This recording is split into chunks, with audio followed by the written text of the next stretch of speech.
So you're thinking about house hacking and you want to avoid some of the costly mistakes that others are making. Well, this is the perfect video for you because we're going over house hackers are losing big. We're going to be explaining why that's the case. There are house hackers out there that are losing big, probably because they're doing something like live in one unit, rent out the other. You might call me crazy, but that's we're going to be going deep as to why that's not a strategy.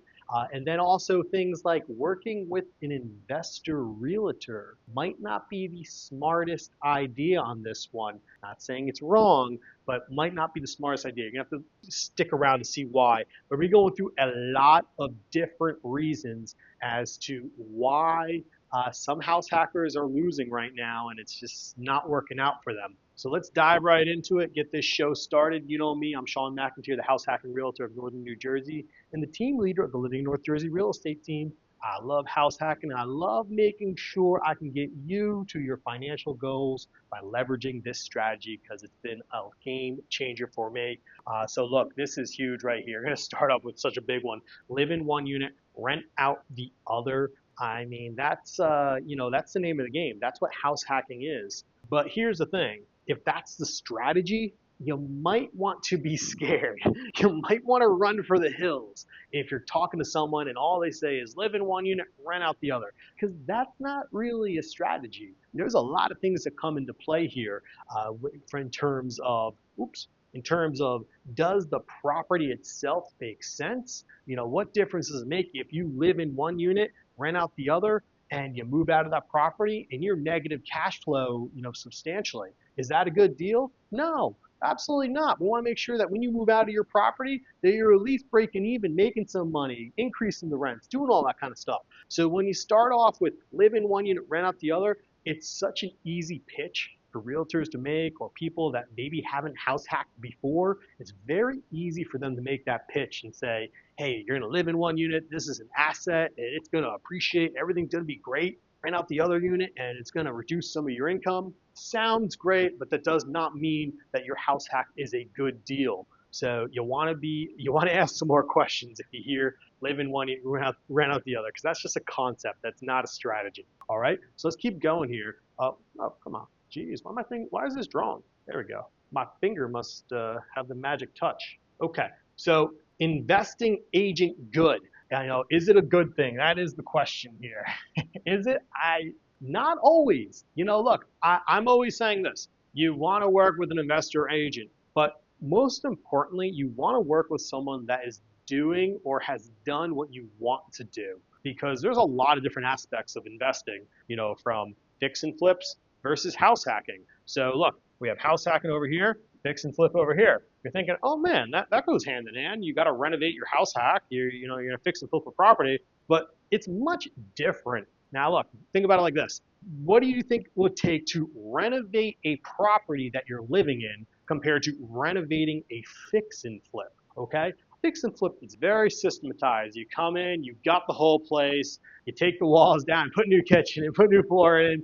It is a much different process than actually living in a house hack. That's what you're doing here. You're living in the property and renovating it. So, for example, when I'm going through a property, I can really break down things and say, when my wife and I did this, what we did is we actually had a temporary sink while we were renovating the kitchen. The reason we did that is because we still had to cook, we still had to eat. So we wanted to make sure we had fresh running water and everything. So we set up a temporary kitchen, a temporary sink. And you could probably do that in this property because of the layout. Whereas someone that's really good at fix and flip, they're investor friendly agent, might not be best when it comes to house hacking. Okay? So I always want to put that idea out there. With that being said, if you come to me and you're like, hey, Shawn, I want to find a fix and flip, I'll be very honest with you. I'm probably not the best guy because I don't do fix and flips. I do live in fix and flips where I actually live in the property, renovate it, and flip it. I do live in house hacks, obviously, do all that. So I can talk to these types of things, but a fix and flip, someone that's got the systems in place, I'm probably not your guy. So when you're looking for the right person to work with, you want to make sure that they don't just lead with, oh, I'm an investor friendly agent. I work with investing properties. Even if they just do buy and hold, which is a great way, that's a part of that's an aspect of house hacking, being a buy and hold investor, but actually house hacking, going through the systems, going through what it takes to manage tenants. It's a much different approach than being a traditional landlord and being, a traditional fix and flip person.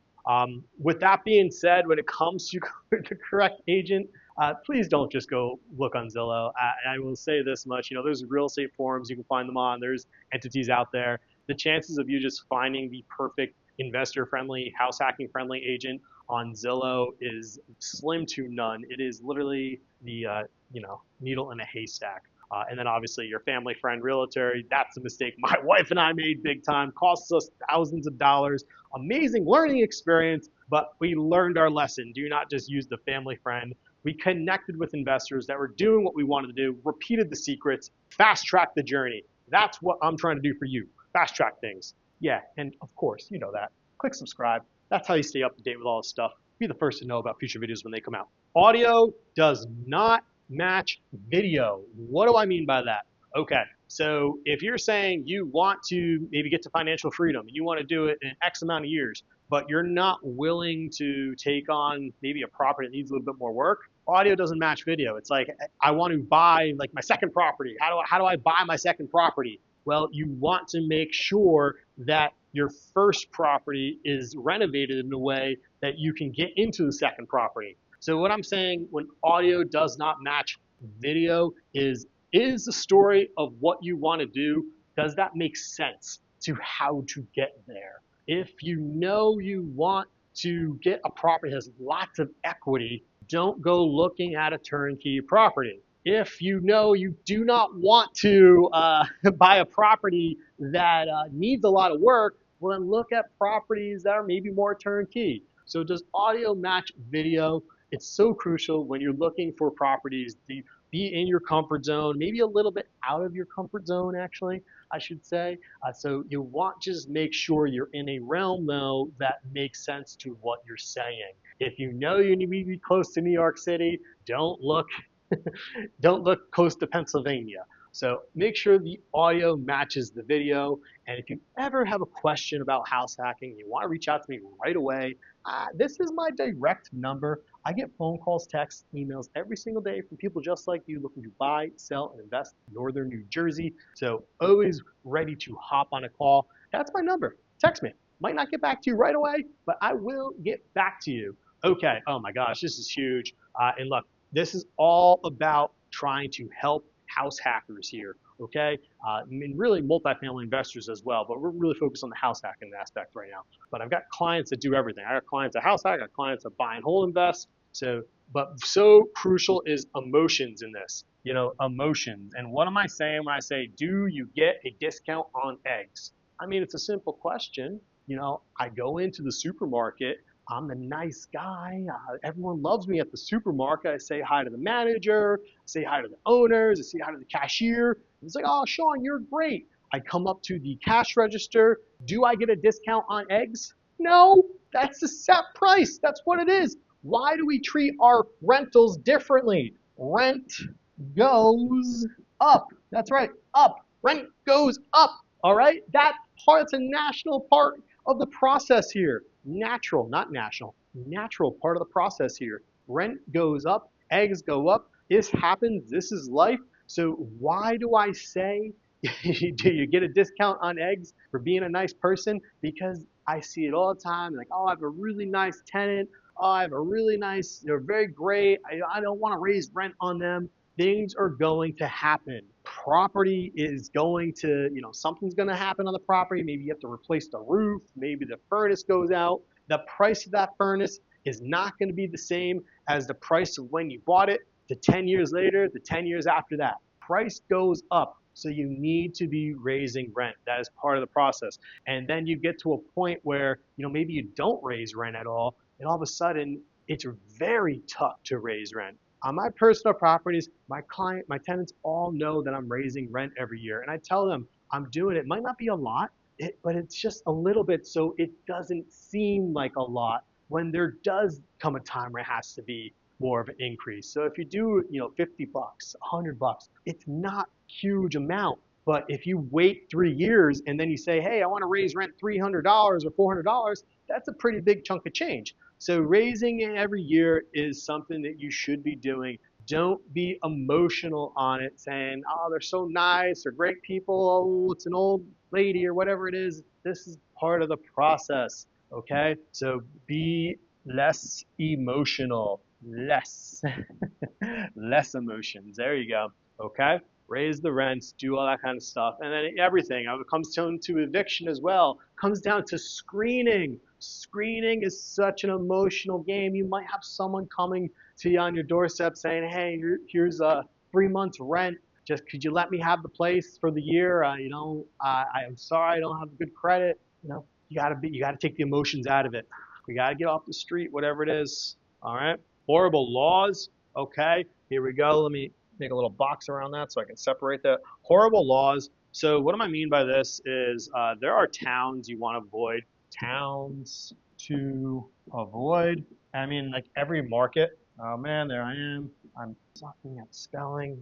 I'm not the best, okay? I'm not sucking at spelling. I'm sucking at writing, I should say. I'm not, I need to take some writing classes, like calligraphy maybe. Drop a comment below if you think I should take a calligraphy class. Just say that, okay? So anyway, towns to avoid. It's like this in every market. This isn't just a northern New Jersey thing. Like if you're house hacking North Jersey or house hacking New Jersey, if you're house hacking any state in the country, there are certain towns you want to avoid. One of those towns being New York City. Okay, so I get a lot of clients that come over from New York City because they know the laws are so bad, and they come over to New Jersey. But New Jersey, really, we get painted in a broad brush here, where the whole state is demonized in a way that's not landlord friendly. There's actually areas that are not bad, and there's areas that are much better. So knowing the laws in those towns is crucial. Don't go into a location where it's just going to be impossible to manage people or attract the right tenants or evict someone.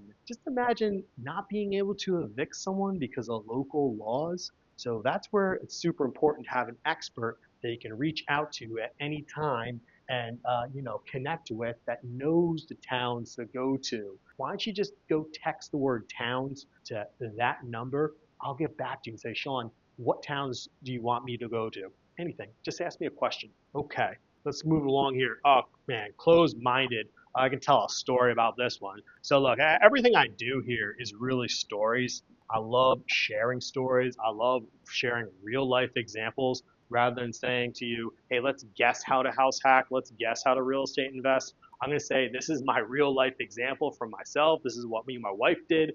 This is what my clients are doing right now. This is how we're doing this. But when we first started, we knew we wanted to invest in Morris County, New Jersey, and we were set on it. We're investing in Morris County. We got under contract on a property, and it was a short sale.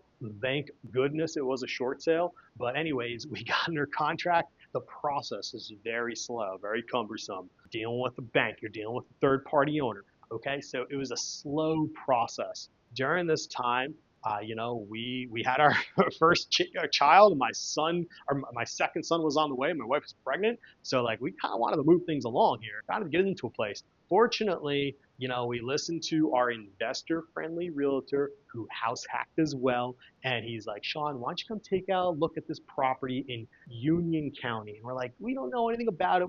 He's like, just please come take a look at this. Long story short, we became open minded and went to that property in Union County, New Jersey, ended up saying hell no to the other place we were at. We got out of that deal and ended up putting our offering, got our offer accepted, getting under contract, and it's a night and day difference. Now, why am I telling this story? Because when you look at the math compared to that first property that we really, really wanted compared to the property in Union County, it was a night and day difference. And the price of the homes are very, very similar, but the rents were substantially higher in the Union County property. So fortunately, we were closed-minded at first, learned our lesson. Now we know you got to be open-minded. I get a lot of people that come to me, they're looking to house hack, like, hey, I grew up in this area, so I want to stay in this area. I'm like, that's fine. We can find a way to make it work. But I just want to let you know,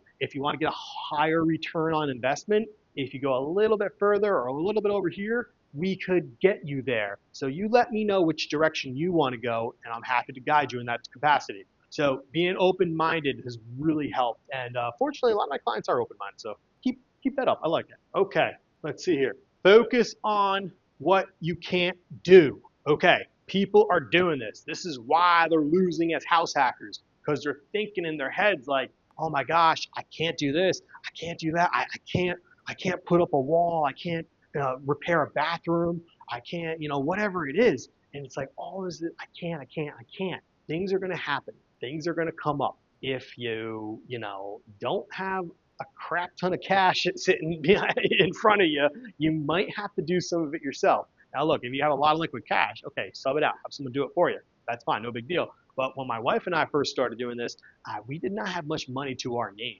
We pretty much put everything into the property. And when I got quotes and estimates on things, I was like, holy crap, we are screwed. I mean, I got a window price, it was $30,000. I was like, man, how am I going to do this? To replace 20 plus windows, $30,000. Like, this is insane. Okay. But what I did is I was, focusing on what I couldn't do. Then talking to people in my network, our investors, other investors. They're like, hey, why don't you go check it out on YouTube or something. I was like, okay, that's a good idea. So I went on YouTube and I looked up how to install a window. Long story short, for $5,000, I ended up installing all the windows in one weekend. I saved something like 25K, whatever the number is. I saved a lot of money because I bought all the windows myself. I put them in myself. And once you figured out how to do one, it's really easy to do multiples. Now, look, fact check me on that. I might be a little bit off with the numbers here. You can call me a liar in the comments if you want to, but you get the idea. I saved a lot of money and it was really good. But that's a true story. I bought the windows myself, put them all in, and figured it out because I wasn't focusing on what I can't do. I focused on what you can do. Okay, and I figured it out. Really huge. Another really great story is a mentor of mine said, hey, I used to have to go to the library and take out a book to learn how to do all these things. And you're complaining to me that you can't put in a window or you can't do X, Y, Z. And I was just like, well, I mean, I don't have time to go to the library. That was my next excuse. He's like, yeah, well, you've got YouTube. And look, here's another excuse. If you have an excuse right now and you think you can't do something, first things first, drop a comment below. Tell me what it is that's bugging you. Happy to work it through. That's really me on here answering your questions. So if you have a question, you have a concern or a limiting belief, put in the comments below because I want to help you. But really, what he said is you can go on YouTube. And now here's what's so great about today. Oh yeah, Chat GPT. I mean, you can go on there and say, Chat GPT, how do I, frame a house? Give me the step by step. And then then you go watch a YouTube video on it, and all of a sudden it's right there at your fingertips. So quit focusing on what you can't do. Focus on what you can do. Kick ass out there. I want to see you be awesome house hackers. Okay, very good. Let's see here. Wrong property for wrong strategy. Oh man, I do not want to see you lose like this. This is where it's like finding an expert, finding someone that's doing what you want to do is so crucial in this journey because I will tell you this right now. The majority of properties that are on the market today, people should not be buying them at the price they are buying them at. They are no-go deals. Matter of fact, I just saw one that I was in 2 years ago. I just saw it yesterday, a duplex, Montclair, really nice town, very close to the train, a very desirable location, but the parking stinks. I knew that was going to be the case with this property. I told all my clients, do not buy it. Do not buy it. I can't wait. I'm going to share this with some of my clients. Be like, hey, remember the property I didn't want you to buy and I told you we shouldn't buy? Well, it's being sold again now 2 years later. Want to know why? Because they bought it at a really high price. They're not getting the rent that they should have got. And now it's just a headache and they're probably losing cash. So ironically, they're going to try and sell it for $50,000 more now. We'll see where it goes. But my guess is probably to the next sucker that's going to actually buy the place thinking it's such a gold mine. Want to know why? Because they're being told, live in one unit, rent out the other, live in one unit, rent out the other. This is an asset. Okay, that's not a strategy, okay? So making sure you buy the right property for the right strategy makes a huge point. Now, what I'm trying to say with this property I was talking about, it really stinks for a long-term rental, but it'd be a gold mine for a midterm rental. Why? Train station's very close. You can get a parking permit around the corner. You get the experience Montclair. People are coming in because they want to experience it. People are coming in because they want to get into New York City efficiently. But if you come in on a long-term lease, you need parking. You're probably driving. You're doing a little bit more. People that are coming in for a month at a time, they're not so maybe into meeting their car as much. So it makes a huge difference. So the wrong strategy is being implemented on this property. The analogy I always give is, if you want to buy a college rental, there better be a college in town. So things like the proper strategy play a huge role. You can't just go buy a college rental in the middle of the woods and expect to, rent to college students. Yep, there's that number again. That's me. Anytime. Okay, let's see. Lease losses you money. Losses you money. What am I writing there? Losing you money. Here we go. Lease losing. See, I write it first, thinking I'm like, yeah, I'm staying ahead of the game here, and then I'm just like losses. Like, what am I even writing? All right. Anyways, lease losing you money. So crucial. Look, you need to have clarity in the lease. The lease is going to help your tenants. The lease is going to help you. You want to know who's taking care of the lawn. Is that something that tenants will take care of? Who's taking care of the snow? Snow is crucial. It's snowing outside. I'm filming this in February. It's a lot of snow. Do you know that an inch of snow costs a different price to 5 inches or 10 inches? People removing snow charged by the inch. So that can be extremely, extremely expensive. In my lease, I'll make it very clear that the tenant takes care of certain areas of the property. So it's on them to remove it from their steps, remove it from the sidewalks. And they do a really good job of that. And no, it's not a liability issue. It's not, it's fine. So they read the lease, they agree to it, it's on them, they take care of it. That can save literally thousands of dollars. If you get a blizzard type year, lots of snowfall, that's a lot of money saved to hire someone to come out to your property to remove the snow. So that's just one example. Now there's a lot of examples. Once again, if you have a question, drop a comment below. If you're saying, hey, what can I do about my lease for XYZ? Happy to answer that for you.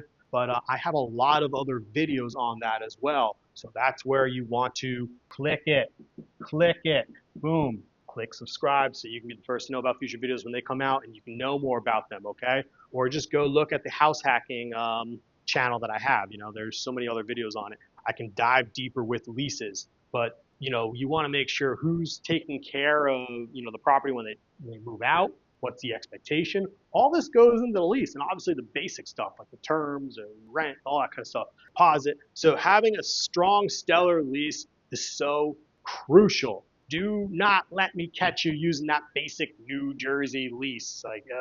If you're being told to use the basic New Jersey lease, run for the hills. Matter of fact, just go up to whoever you're working with and say, hey, what lease do you recommend? If they give you the New Jersey lease, just be like, I don't want house hack anymore. And then give me a call. We'll figure this out. Oh, man. I think that's the last one. Oh, yeah, right here. Last one, but not the least. This is freaking huge. This is so, oh my gosh. Always, look, every day I'm having these phone calls. I get reach outs all the time. I have these conversations. I love them. They're great. But look, there is one that is just really irritates me, really gets to me because I lived through this myself. I'm not guessing. This is my real life experience. When I bought my first house hack, my wife and I, it did not make sense. It was like, people are like, you're an idiot. You're dumb. Why are you doing this? Like the numbers did not look good. This is 10 years ago. All right. Fast forward every year, got a little bit better, a little bit better, a little bit better. And then 5 years later, everyone's like, you're a genius. How did you do that? You're so smart. I'm like, I just bought it. I didn't time the market. I spent time in, that's the word, in the market, okay? Time in the market, not timing market, okay? Time in the market. I bought the property. Everything happened, the natural appreciation. I found one that was distressed. I renovated, I increased the value. The property made a lot of sense. Close to public transportation, desirable for people getting to New York City, needed work, all right? And then I spent the time in the market. Rents are high, appreciation's high, all right? If you're out there thinking like, oh my goodness, the interest rates, I'm gonna wait till next year when those interest rates go down. Look, let me break this down for you. Here we go. Let's say $700,000 property, all right? 700K. Interest rates, 7%. Boom. All right. People put offers in. Okay, maybe we're the offer accepted. Let's say it's a 720. Okay. Just want to let you know, realistic expectation here. A lot of properties still go over ask price. They don't necessarily go under. Okay. Even though the interest rates are high, there's still a lot of demand out there. Okay. People want multifamilies. We have an inventory crisis in New Jersey. People still want to buy these things. Okay. But let me show you something. What's going to happen when interest rates go down. $700,000 property here. Boom, let me get rid of this. That's 720. We're going to go $700,000 property. Interest rates, let's say, go to 5%. Okay, they're 5%. Now all of a sudden, this property maybe had, we'll say, 5 offers on it at 7%. Real life example, just got a multifamily property accepted last week. Very, very similar situation here. 5 offers, ours was the best. Okay, let's say here 5%. We're looking at this 5% scenario. Now we're going to get all the people that maybe weren't ready yet, maybe didn't qualify. They're all playing in the game. So now we have 20 offers. Okay, 20 offers on property. If you get 20 offers on the property, or at least me as a listing agent, when I sell a property, if I get 20 freaking offers, I'm driving that price up. I'm creating a bidding war. You are getting this home sold for such a high price when I'm the listing agent. All right. Most listing agents, I think, could do this and figure it out. We got 20 offers. I think we got some room to drive up the price. All of a sudden, this 720, let me remind you, 720 at 5%, 720 at 5%, it's going to be more like, I'm going to say 800K, not exaggerating here, because you got 15 more people to negotiate with. That's a lot more. So people say, I'm going to wait for interest rates to go down. That's wonderful. Wait for interest rates to go down. But your price is going up. You're going up big time. Okay. And that's realistic. That's what COVID was all about. We go submit offers. There'd be 30 freaking offers on a property. Then I'd have to negotiate and say, hey, look, how many of your realtors out there that are submitting offers specialize in multifamily properties? And I let the listing agents know, hey, look, I'm educating my clients, and they all know the process. We're not going to back out for silly stuff that most realtors don't understand or most people don't think about because they don't specialize in multifamily investing. And I was able to get a lot of offers accepted during COVID, but it was a freaking crap show. It was crazy. I mean, you look at the end of the day, no matter how much negotiating skills I have, if some lunatic comes in 100K over ask price and submits an offer, I mean, you tell me as a seller, are you going to deny that? Probably not. So it's not, it's not a situation you want to be in. The high interest rate right now, don't worry about it. I'd rather see you get the house for 720, high interest rate, and you refinance down the road if you even need to. Maybe it won't not make sense to refinance. That's right. It might not always make sense to refinance. I'm one of those people that's not afraid to tell you that. If you need help with loans, lending, just want to let you know I am a mortgage loan originator as well. You know the drill, 973-221-9131. Just text the word lending to me and I will get back to you with house hacking specific loans, all that kind of stuff because at the end of the day, I want to make sure that you're set up in the right way. That's why it's so crucial to have a strategy call, to map out a plan, because buying one property might not make sense if you're doing it a certain way. I have a lot of videos on that, so you're going to definitely want to check them out. But we always want to have a strategy call because I want to make sure that we're mapping it out so it makes sense for you, because buying a duplex is not the same as buying a single family and vice versa, and it makes a major, major difference with lending. So always happy to have that call. Text me, you know the drill.